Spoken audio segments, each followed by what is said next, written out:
Welcome to the Nasboys podcast. Now, did you know that at Bristol, there has been 22 cup races that ended with only one car on the lead lap? The most recent time this has happened was in 1981. So anyways, guys, welcome to the Nasboys podcast. I'm your host, Mike, a.k.a. Mike Pop Fan 101, with my good friend and co-host, Christian, a.k.a. Savage NASCAR. What to do, Nasboys crew? We got a special guest tonight. Keith, aka Aurora _Wolf _19. Hello, how's it going? All right. Now, Keith, thank you very much for coming on our show tonight. One thing that we always like to ask our guests is, how did you get into NASCAR? Very good question. So I started watching NASCAR at around 2008 when I was about 5 years old or so. I mean, I got into racing because my dad was always a NASCAR fan. He was always following the Earnhardts, like Dale Earnhardt Sr., Dale Jr., et cetera, and I've learned I picked up on NASCAR pretty quickly. I watched on occasion when I was little, but in 2011 or 2010 I got into watching NASCAR full time, and I've been watching ever since, and I've been hooked. Nice. Very cool. Now, I do notice the Dale Earnhardt Jr. late model T-shirt. Did you watch that race at all? Unfortunately, I could not, because I did not have I could not watch the race, but all I do know is that Dale Jr. got third in the 3 car. Ironic. And he did a very good job in the race. Facts. And I Yeah, forgot very interesting. who won the race. I'm sorry. I don't know who. It was Carson Quapple. Oh, yeah. The car. Yeah. That guy. Okay. He was driving the iRacing Junior Motorsports car. He started on the pole and led most of that race, which was a couple weeks ago. And he won it. He didn't lead the entire race, but he led most of it. And then Junior, he fell back to like 9th and worked his way up. But yeah, I will say that at least 85% of the audience there in North Wilkesboro was wearing a Dale Jr. Sun Drop shirt. At least 80%, which means their merch amount of money they made off merch went probably made a lot of money. Not surprised at all about that. Perfect for perfect for pre-ordering on Circle B. Not a paid promo, by the way, not a paid promo by Circle B. But yeah, let's get down to talking about this weekend's races over in Kansas. We're going to kick it off with the Truck Series final race of the first round for them. What did you guys think of it? As I said, Truck Series just doesn't interest me there at the track, so I don't really have much to add. I didn't even watch the race. But all I know is that Carson Hocevar is out of the playoffs, and he could have won that race. But I'm sure either you, Mike or Keith, watched that race, so could y'all share about it? I personally didn't watch the whole race. I catch part of the end of the event because I was out most of the night. All I have to say is, my God, Carson Hocevar has no luck. It seems like every single time this dude has a shot at a chance of winning, everything that could go wrong happens. Charlotte, he probably had a shot at winning there, but rookie mistake, I guess. Yep. Knoxville blew up while leading. Last week, ran out of fuel on the last lap while battling with JHN. Yeah. Sonoma, he probably could have won that race had it not been for his leg injury. I mean, think about it. This guy won the pole for the Sonoma race with a broken leg. Now that's crashed. Yeah, then then he crashed, but heck, if his leg wasn't broken, could you imagine how good he would have been in that race had his leg not have been broken because of the Gateway incident? Yeah, and WWT. Yeah, for sure, and that's a great point, Keith. And Carson Hocevar, he kind of reminds me. I wouldn't say if it's the exact similar situation because it's not, but like Eric Jones, like I mentioned on last week's episode, how many races he came close to winning this year before he finally got one at Darlington. Carson Hocevar has came close to winning at least 10 races this year and still hasn't won. I still think he's going to win this year. I just don't know what race it's going to be. But we all have a little bit of sympathy for him, if that makes any sense. We all have a hoping that he could finally win. And also I want to mention he actually started a YouTube channel the other day too, which is kind of funny. But anyways, I'm Not a like, paid promo. man, 2 videos and he already has 2K subs. Give us subs, please. But anyways, anything else you'll have to say about the race? Yeah, I watched it. It was an all right race, I'd say. Nothing too eventful. John Hunter Nemechek practically dominated the entire race. I mean, the thing I really want to talk about this race was Carson. He had a struggling truck the entire night, which, speaking of that, I'd like to say, Fox, you again screw up your coverage. You have the final race of the first round again, and you didn't even show the points till like 15 to go. I didn't know where Hocevar was the entire night in the points, and I didn't even realize he got eliminated because they didn't show the freaking points. It's so stupid. I wish that NBC would take over the coverage, or at least that they go to somewhere else, because Fox has not been given a crap about NASCAR over the past few weeks, I feel like, or years, Well, I should say. I get your point there, Mike, but I have a little bit of a disagreement on this, because from someone that's worked with broadcasting, like when I know it's not the same thing. Fox is different division, but when it comes to a lot of points, you have to have a graphic, you have to have a bunch of data, and you have to have certain things go into certain servers. I'm not going to say what, but I could see why it would be difficult for them to put the points up. It's not going to, and it is on a little bit of delay. There's always going to be a little bit of delay, but at the same time, as they're going throughout the race, graphics are being put up and you can't take it back down with it being seen already. So I could get why it would be difficult, and I could get why it could be confusing for Fox, because they're trying to figure out the points themselves as the race is going along. They're not everyone that's doing the points is at the track. Sometimes they're at the studios. So I get where they're coming from with that. So I'm not blaming Fox at all for that. I mean, at least they showed them. I get that. I think that I'm not saying like they should show the points like every lap. I'm just saying they should have shown it a lot more than just 15 laps to go. It was just very confusing for the audience. And I think a lot of people, including Denny Hamlin, felt the same way, that they should have shown the points more. But again, Hamlin, I know you're not talking, Hamlin. Come on. Anyways. But again, I'm just saying that I wish they'd shown it a little bit more. That's all. But I get that it could be hard. So Hocevar having a terrible truck. He didn't have the best truck, and then he got a pit stop. He put Sunoco, or not Sunoco, excuse me, Goodyear tires, sticker tires. And then I don't know if he got fuel. I can't remember if he got fuel, but I mean, obviously, I don't think he did because he ran out.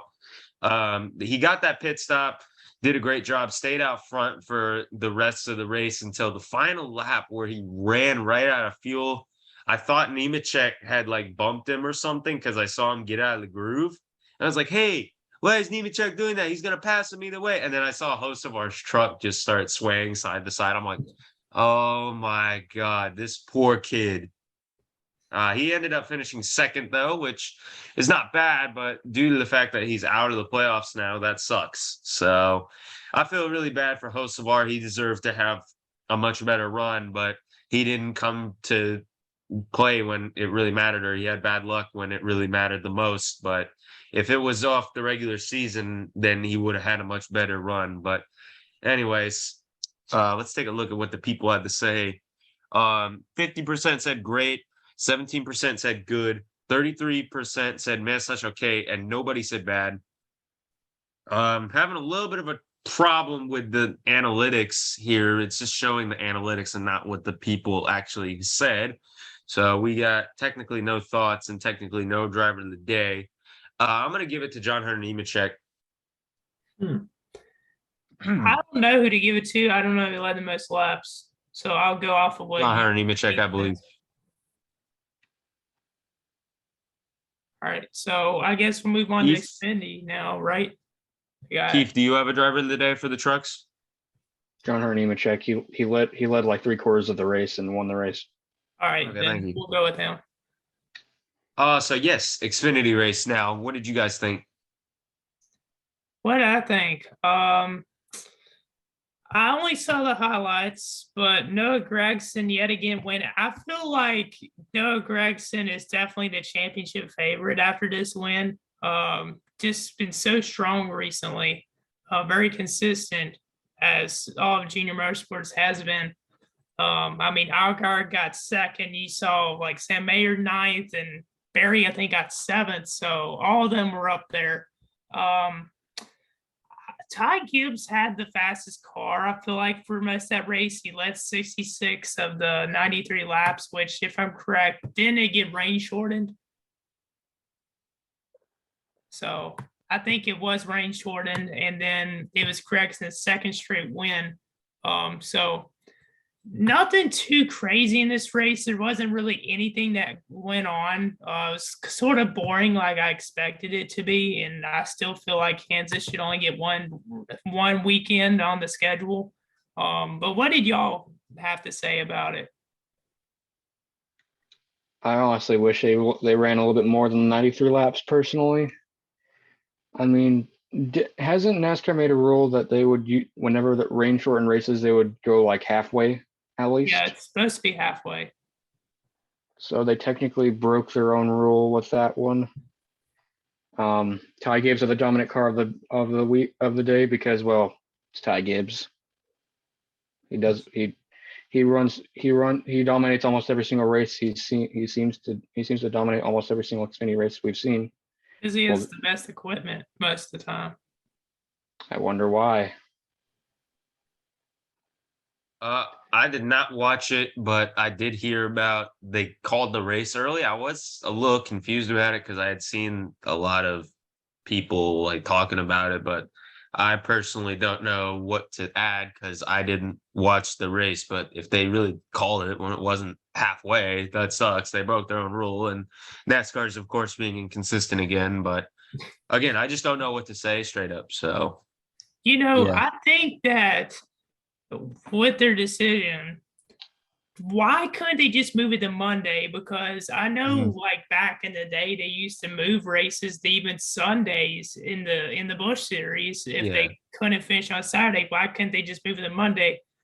I think that it's sort of probably in regarding team traveling and their schedule already that they just weren't going to do it because the Xfinity race is on a Friday this week. So that could play a factor into it, and the teams get there like Wednesday or Thursday. I could see that being a reason why that they would not start the race back on like Sunday or Monday. I know it's sort of thrown people off, but they're probably thinking of teams and they're traveling to the reason why they would not continue the race. Yeah, that makes sense unless the teams get in like tomorrow or whatever. I'm not sure when they get in, to be honest. I don't know with the new schedule. So now let's take a look at what you guys had to say. 13% of you said great, 63% of you said good, 13% of you said message okay, and 11% of you said bad. Again, having problems with the analytics. Driver of the day. I don't know. I'm kind of getting the vibe that Ty Gibbs was the driver of the day because he had the most dominant car, but I know Noah won the race. So again, I didn't watch it, so I can't really make an opinion. We got to go with Gibbs. He led like Gibbs. 66 to 93 laps. So, I mean, Valid. probably him. He finished third or fourth. So, give it to him. Ty Gibbs because he led the most laps. I mean, Gregson did get the lead at the right time, but Gibbs had the dominant car all race long, so we have to give it to Gibbs, in my opinion. All right. And now let's talk about the Cup race, second race of the playoffs for the Cup Series. What did you guys think? Second race of the playoffs. It's crazy how fast this year has gone by. I remember like yesterday it was the Daytona 500. But the Cup race, I don't remember if I mentioned this on last week's episode, but I said something about Bubba Wallace being someone that could get to the end, but I may be wrong on that. I could stand corrected. You did. You said he was, quote, a sleeper pick. Yeah, and I didn't think he would actually win the race. I was sort of surprised, but I knew he was to be someone that could be up there. Um, and if I'm correct, I'd pick Kyle Larson to win. He ended up finishing eighth, but there was a lot of accidents early on in this race. We saw Kevin Harvick; he hit the wall, unfortunately. It looked like that Ross Chastain's spotter and Bubba Wallace's spotter didn't tell them that Harvick was up there or something, and he got ran to the wall. So Harvick's playoff chances have gone out of the hill. Which then again, I predicted Harvick to not make the next round. Um, we saw Ty Reddick; he got into a little bit of an incident too. Ty Gibbs had trouble. Corey LaJoie, Harrison Burton, a lot of guys that I expected to be doing well, like Kyle Busch. Yeah, I thought he was going to do decently. He finished 26th. My fantasy team actually did pretty well, considering for some reason I got 13th on Sunday, which makes no sense because like every one of my drivers except for one finished in the top 10. So I don't know what's going on with NASCAR fantasy, but congrats to Bubba on his second career win, and he deserved it too. And I know there was a lot of people saying, "Oh, he finally got a win that was deserving." Talladega, I was there. He deserved that one too. He literally drove his way up to the front. He held everyone off, and the rain happened. And I know a lot of people are just salty because he won a race, but congrats to him though. Honestly, I'm not a huge Bubba fan, but it was cool to see him win, and I'd rather see him win than Denny Hamlin. Please. Anyways, Keith, what else are you going to say about the race? I will say this for the Harvick incident. Why I have to say this? Why is every single incident that Chastain is involved in, it's always apparently his fault? Exactly. That's what I'm saying. Like, why is it always Chastain's fault? And plus, even and of course, everyone on Twitter is going crazy because, well, it's Twitter. Yeah. And I mean, yeah, he probably could have given him a little bit more room, but at the same time, Harvick in his interview said that it was his own fault. Yeah, He said the car got loose, and yeah, his car got loose, and he couldn't correct it, and smack into the wall. Yeah, you are right about that, Keith. I mean, Harvick first off made it 3 wide himself. Going off of turn 4, making yourself 3 wide all of a sudden. The spotters didn't give Chastain any notice. Probably. I didn't listen to his radio, so I don't know. But Harvick forced his way up there, and it's unfortunate, being a Harvick fan and a Chastain fan to see that happen. But then again, Ross didn't, or he doesn't deserve to get blamed for that. And then again, it was just a racing deal. Harvick was being a little aggressive early, but yeah, so it's just unfortunate to see him probably miss the next round of the playoffs, even though he has a lot of points if it was normal points. Yeah, I did not watch the entirety of the race. I watched the final stage. Don't really know what to add. Bubba Wallace, he did do really well. I think that he was using Kurt Busch's car. I hate to kind of sound like one of those people, but I think that he was using the Kurt Busch car because it looked really, really fast like that one. And that's not a hate thing because I know that these teams have like short supply, so they do end up using or reusing the cars. Yeah. So that is not meant to be like a hatred thing. I was just pointing out that I believe that he was using the Kurt Busch car from Kansas. But yeah, congratulations to him. He got the pass on Alex Bowman. He looked really fast throughout that last run. And from what I saw, he led a few more laps than that, I believe, than just the beginning. But yeah, overall, congratulations to him for getting the win. So yeah, that's Alex cool. Bowman, I didn't mention this, but Alex Bowman, I feel like I thought that he definitely could have won that race. He's been on a rough skid. He hasn't won much this year, even though considering what happened last year, I thought he would have more wins, but he doesn't. He actually led like 107. Yeah, he led 107 of the 267 laps, and he definitely almost had that one, but it seemed like his car just faded away there at the end, and Bell and Hamlin got by him, and then Truex Jr. got 5th. Truex Jr. I had him on my fantasy lineup too, along with Bowman, because Truex Jr. is pretty solid at Kansas, and he proved that. Mm-hmm. So what did the people have to say? People had to say 30% said great, 50% said good, 10% said meh/okay, 10% said bad. Again, freaking thing is having problems. Driver of the day, I do not know. I did not watch until the final stage, so I'm not making a pick. Driver of the day for me is tough because we saw some guys move up, like Hamlin. He started 25th and he finished second. He's in contention for that. He didn't lead any laps though. For me, it's probably either Bubba Wallace or Alex Bowman, because Bowman, as I mentioned, led the most laps, and Wallace at 58. Plus, he made the winning pass, and he deserved that win. He did what he had to do. For me, it's also kind of the same thing, because Bowman led almost over half the race, led a lot of laps. Really showed the speed that he seems to be lacking compared to the other HMS cars, with especially Elliott and Larson, I guess, a little bit. Bo Wallace, though, very happy for him. He definitely deserved that victory. Made the winning pass on Alex Bowman. Did a great job. But if I absolutely had to give it to someone, if we're being technical, Bowman, because he led the most laps, and I mean, he didn't get the finish he probably should have gotten, but he led the most laps and was the most dominant car of the day most of the time. I think I'll have to agree with what Christian said. One of the 23 XI boys is Denny Hamlin or Bubba Wallace. So I'm going to cut this really quick, and then we'll be right back with Meme of the Week and some NASCAR news.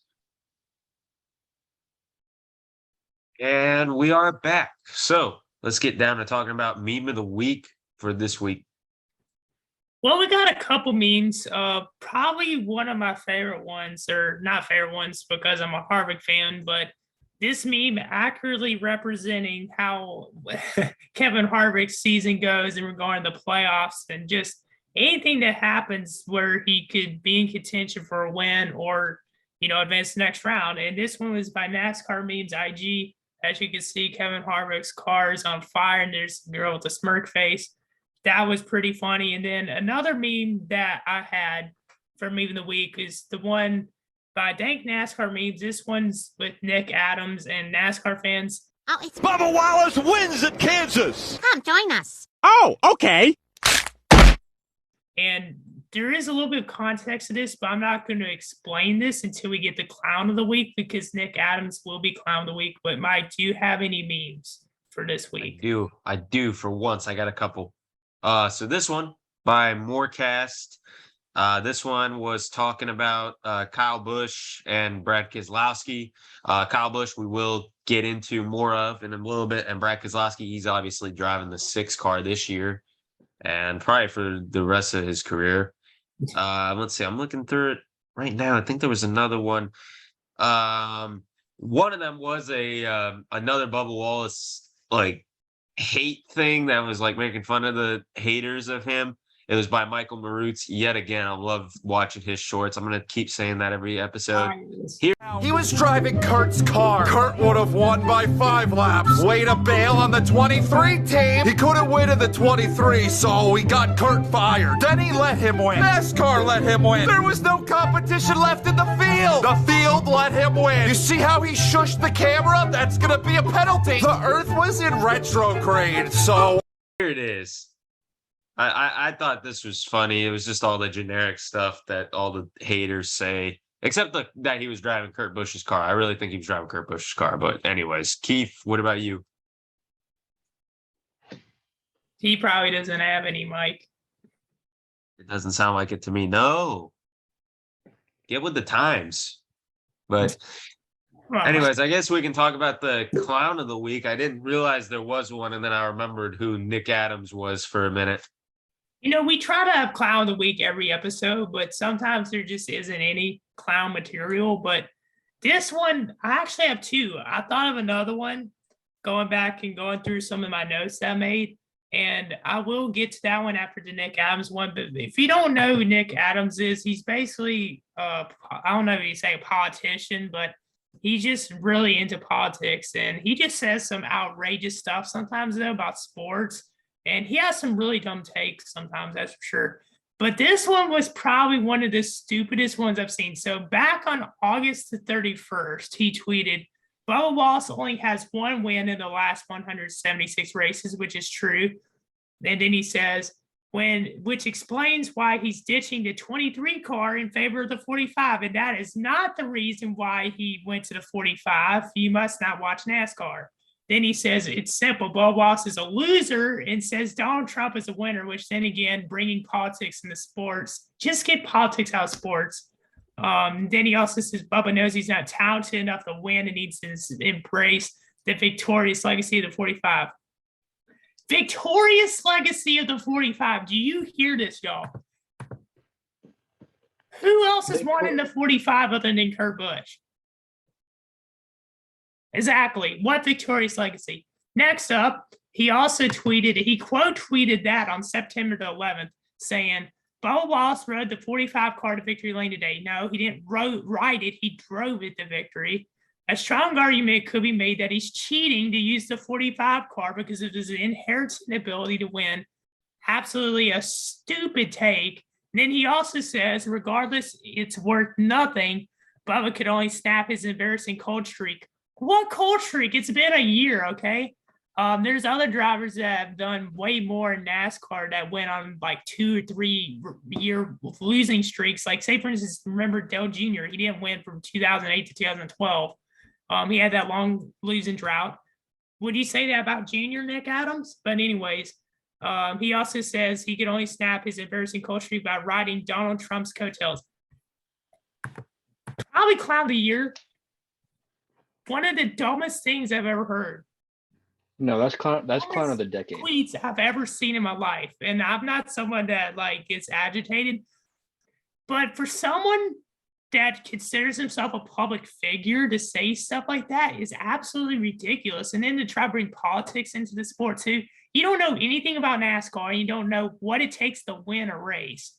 So how about you get out from behind your screen and come to a race and drive a car yourself?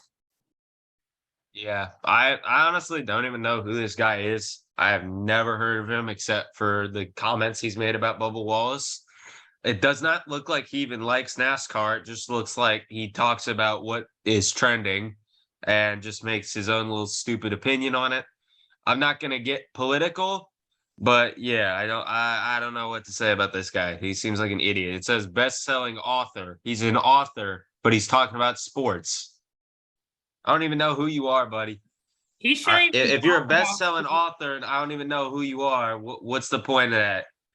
And if you want to really lose brain cells, go on his Twitter and look at every single tweet. He tweets 200 times a day, if that says anything. And then just go through and look at some of his sports takes. So I'm not going to say I hate the dude, but I definitely dislike some of the stuff he says. And it's just a bad look. Like, it really is. Yeah. You're doing this for attention, probably. This dude's saying the most out of pocket things. The 45s win the 45s win victorious streak. When is the last time the 45 cars won in the Cup Series or in NASCAR in general? Well, I don't think series. I'm correct. It hasn't won that much. I know that for a fact. And I mean, Kyle Petty drove it. I know that. Adam Petty. Yeah. Rest in peace. But yeah, I mean, it does not have a legacy like other car numbers. I don't know why he said it has a legacy. It's had one win besides this one. Ironically, at the same track.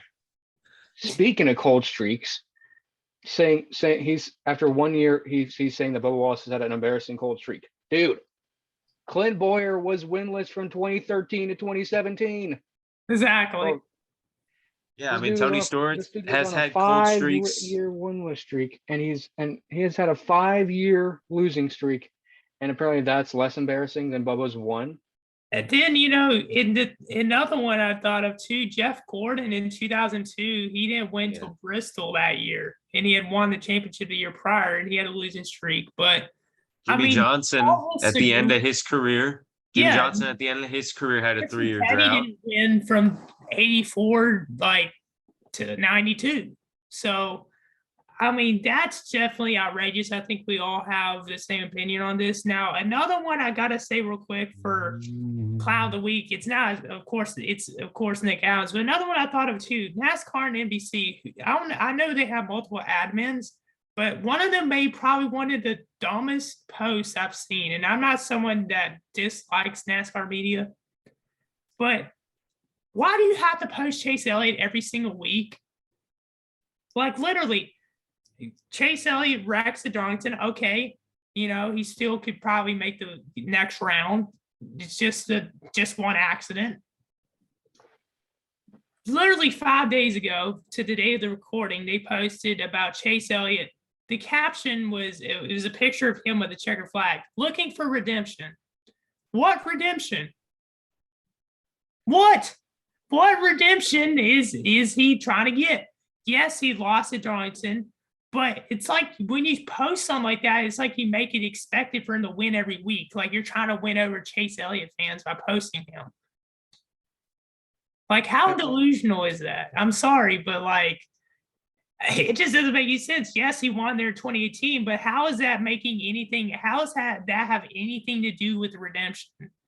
Like, redemption for winning in 2018, redemption for not winning there the 2 years and the two races in 19 and 2020, 2021. It doesn't make any sense. I'm sorry, but they have to be in contention for Clown of the Week too. They got to be an honorable mention because that is outrageous. And I know that I saw some people agreeing with me in the comments, but like, for example, for the championship, he's a really funny meme account. He says, let's talk about Chase Elliott for the 9,000th time.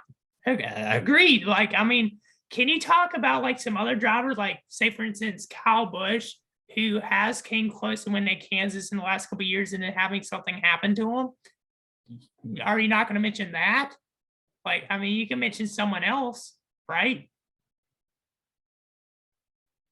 I mean, it's exactly what I've mentioned before. NASCAR's social media teams are not great. I mean, NBC just tries to post like these stupid posts with like Chase Elliott.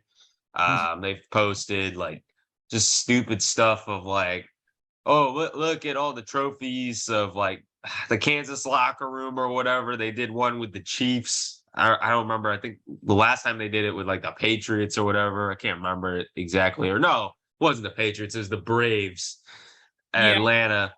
And it's like they just come up with these like weird posts. They come up with some good posts, like some generic ones, for example, like what Bristol song would you walk out to?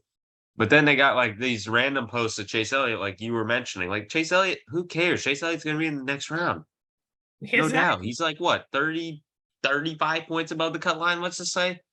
Yeah, he would have to have a bad race at Bristol, which I actually, if I'm correct, I'm not going to say who I picked it, but I know that he'll probably do well at Bristol.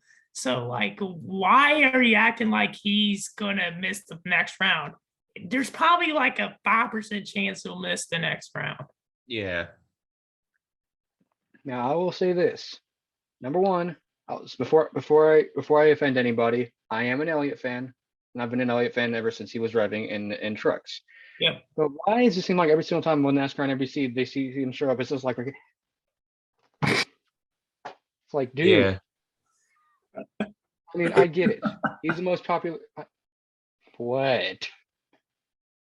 I'm sorry. It's just the way the thing you did. I'm sorry. Yeah. I didn't expect it. But seriously, I like Chase Elliott, but dude, talk about somebody else. Talk about like, I don't know, Logano, for example.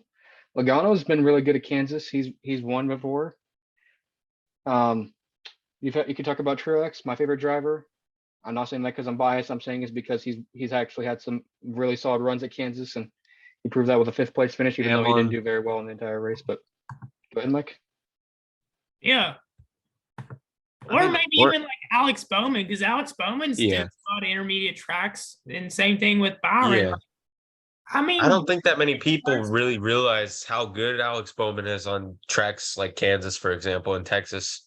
Yeah, like I'm saying, like that in NASCAR and NBC, what they should do is not be more biased, and they should post like more about other teams other than the top teams. I was gonna say that.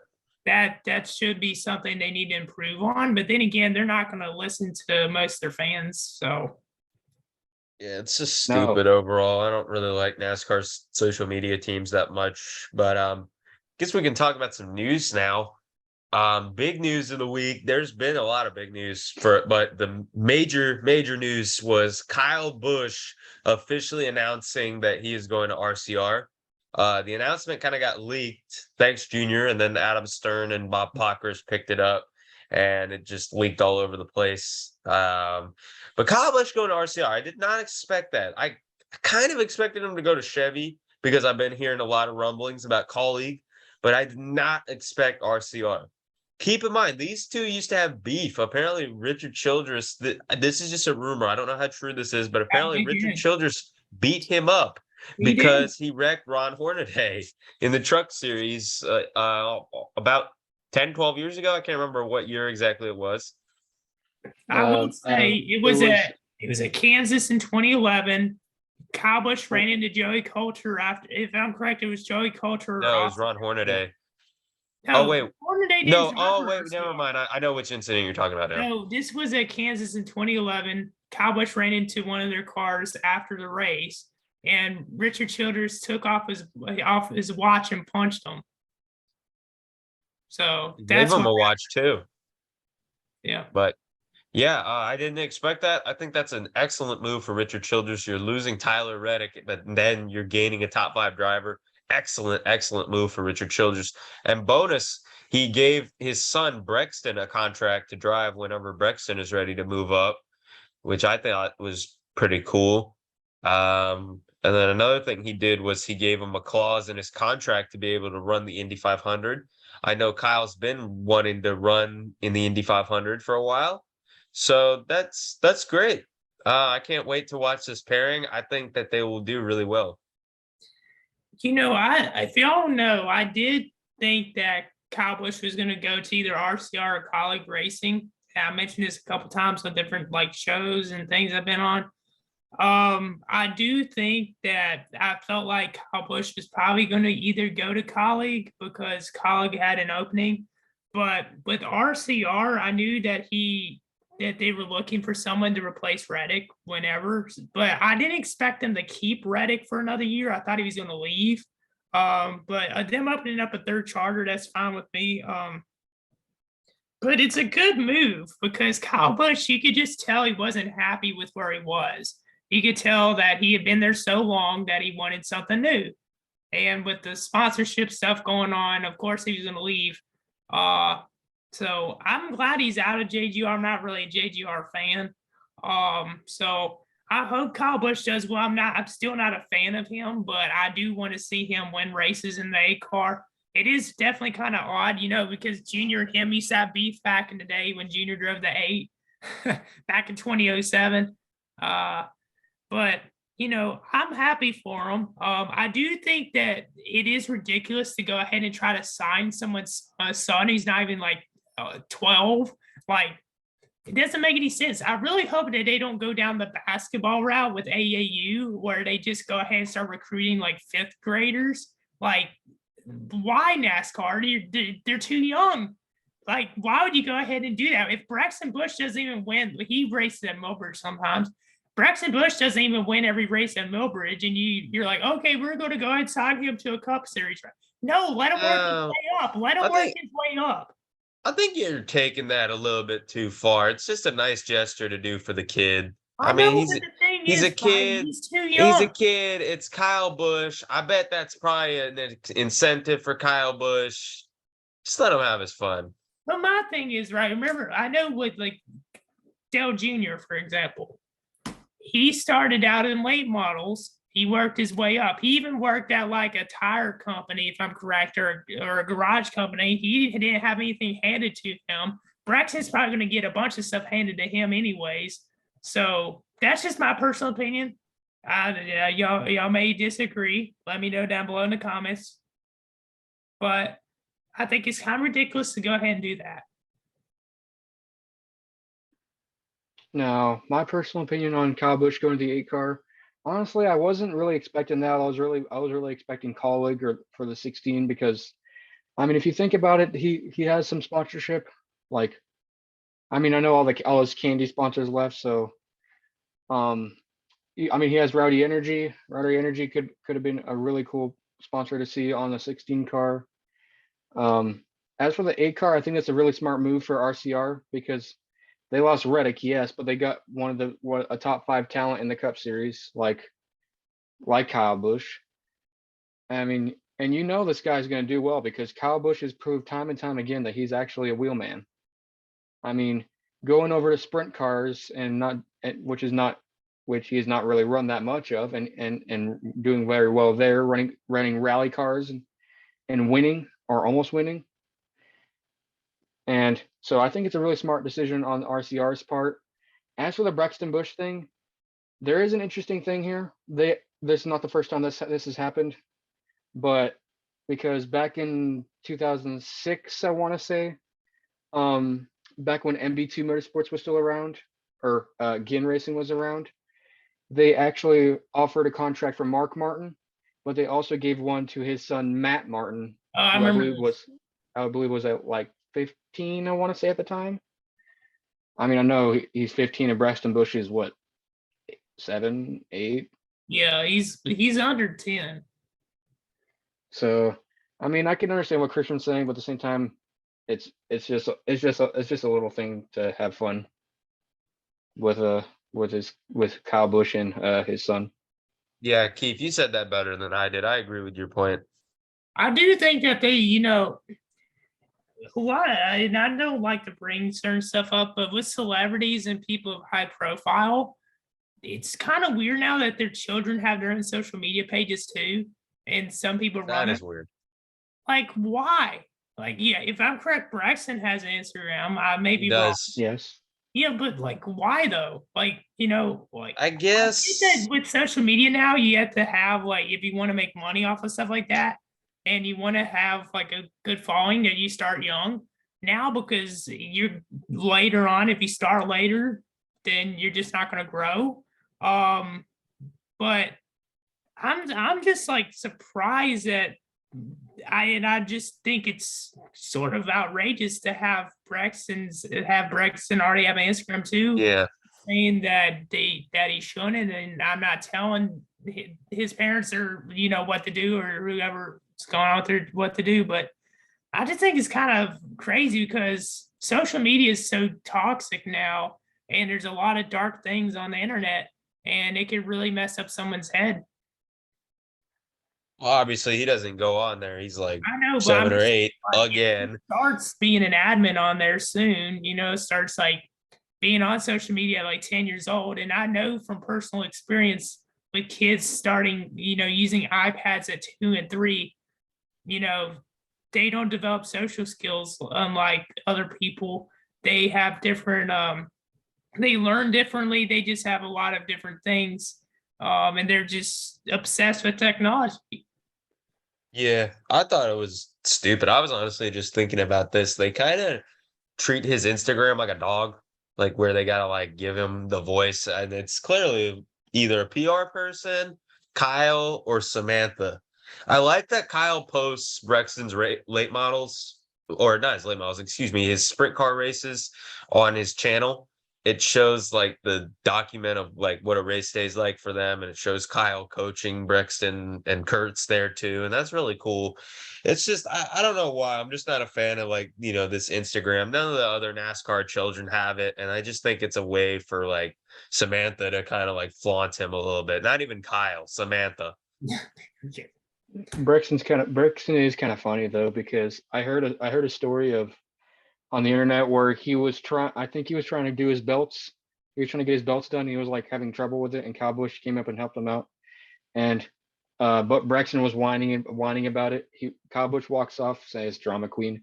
Braxton did not sit well with that, as this dude shoots back immediately. Your drama. Well, he's right. Well, they're both drama, I guess. I feel like Braxton's got Like father, like son. take after his father. Yeah.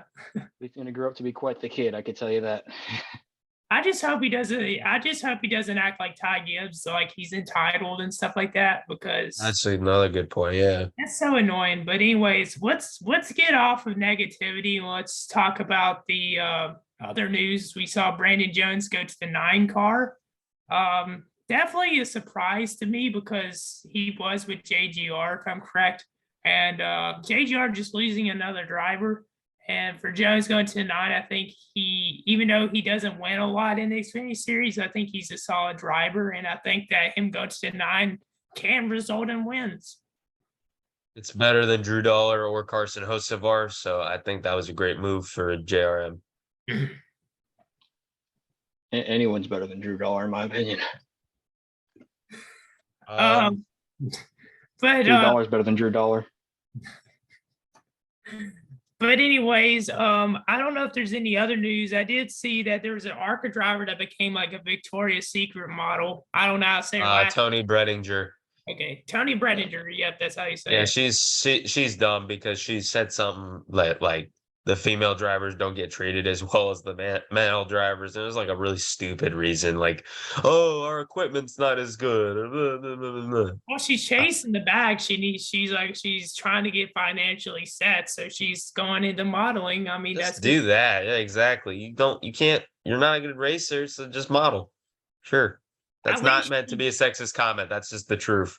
Yeah, and at least she's not like, acting offended when people are saying stuff in her comments like Natalie Decker, when Natalie Decker intentionally posts certain stuff to certain audiences. Natalie Decker is an absolute embarrassment. She's just a TikTok girl nowadays. She's not even a racer anymore. I'll link a video up here. She can race, but she's not a great race car driver. She can race in supercars, but not NASCAR. Yeah, and she could drive a better supercar. She could drive a supercar better than iRacing. That is true. She's actually won a couple of times in supercars, I believe. Yeah, like I said, she can drive a supercar, but not a NASCAR. As for Tony Bredinger in the comments, I don't have anything to say. But yeah, I mean, we could talk about the scheduling a little bit. NASCAR released their schedule for all 3 series. So some notable changes. First off, for the Cup Series, of course, North Wilkesboro is going to be the all-star race now. Really quick opinion on it. Great. Excellent. We made a detailed video about it, or not a video, but segment about it on the last episode. But just for time purposes, really quick, excellent move by NASCAR. Yeah. Now, one thing that does concern me about this, and I experienced, so if they announce a day that they're going to sell these tickets, it's just going to cause chaos, because people are already going to be planning to take off time from work and plan to take off time so they could do it. I really hope that they know what they're doing in regarding how they're going to sell these tickets, and they do it through Speedway Incorporated or an app or something, because if they do what they did where they were trying to, like a couple weeks ago, they were trying to do the reserved seats. If they do that again with that same website, people are going to be livid, because I personally tried, and I know a lot of other people that personally tried to do it, and they tried immediately when it became available at 3:00 on that afternoon. And I haven't talked to a single person that actually paid and actually got it. Right. Not a single person. And people are trying for hours or an hour or so, and they kept experiencing the same website crashing and problems. So they need to figure that out. And personally, I'm a little worried that I'm not going to be able to go if this happens. And I'm worried that a lot of other people that want to go are going to basically get taken out of a chance of witnessing history just because of their service providers and who they're choosing to sell the tickets with. So they're going to need to figure that out. I do think it's a W that they're also having the truck series there the day before. Yes. That was one thing I was going to talk about. I think that was great that they added that. And the trucks are going to the Milwaukee Mile, which was very unexpected, but I really like that they're going there. I believe the Xfinity race is going to the Milwaukee Mile too, if I'm correct. Yeah, I think Well, the Xfinity's going to the Chicago Street Course. They are which going to NASCAR, Chicago Street Course. The Cup Series is. I know Xfinity's And off Sonoma. Sonoma, which is kind of interesting. I know they've ran ARCA at Sonoma and the trucks at Sonoma, but I don't know if I think they may have ran a couple Busch series at Sonoma before, but it's been a long time since they've been there. So it'll be interesting Yeah. to see how that's worked out. I don't know why the Xfinity isn't going to North Wilkesboro or the Milwaukee Mile, but Trucks is. But all right. Actually, you could put the Cup on the Milwaukee Mile too. Why not? No, why? Honestly, Please. hon- Sorry. I just don't honestly, think the Milwaukee Mile is a cup suitable track. They don't have enough seats. And I think that it's just You one could of say the that about Wilkesboro, but they're adding grandstands, I think. what are you gonna say, Keith? honestly, I think them going to North Wilkesboro and the Milwaukee Mile, that's a very, very shocking, but also a very, very awesome move by NASCAR. They have made some blunders in the past with certain racetracks. I'm not going to mention which ones, but honestly, that's real. Thanks, Mike. But anyways, I think honestly the racing is going to be very fun. It's going to be really, really exciting to watch races at racetracks that we have not seen racing at all for quite a long time. I mean, the last race at Wilkesboro was what year? 96. Yeah, 96. Back when I was -7. That was pretty awesome to see. But yeah, honestly, NASCAR, take your W. Take your W. Now, I will mention real quick, there is a couple new tracks again, or not new tracks, but a little bit of changes I also want to mention. So on the Cup schedule for 2023, there is also the Auto Club's back, the new one, which we haven't really seen any info on or what it actually looks like at the moment. But they're supposed to be there the second race of the season. So it's going to be a really interesting race. Of course, they have the Clash again. But I think Atlanta being on the schedule twice and the second Atlanta race being at night is really cool. I think that Atlanta, yes, it's been exciting this year, but it's also been a lot of wreck fest. So hopefully they tone it down. But the pack racing in Atlanta is pretty cool. A couple other notes: Kansas for some reason still having 2 dates. Las Vegas for some reason, I don't know why they still have 2 dates on the schedule. I think that Richmond being in July is pretty interesting because I don't think they've ever raced at Richmond in July. I know they've raced at Richmond in May once and a couple of times, of course, in August. But for Richmond to be in July is definitely very odd. Michigan is actually after Richmond this year. There's only one Pocono, or next year.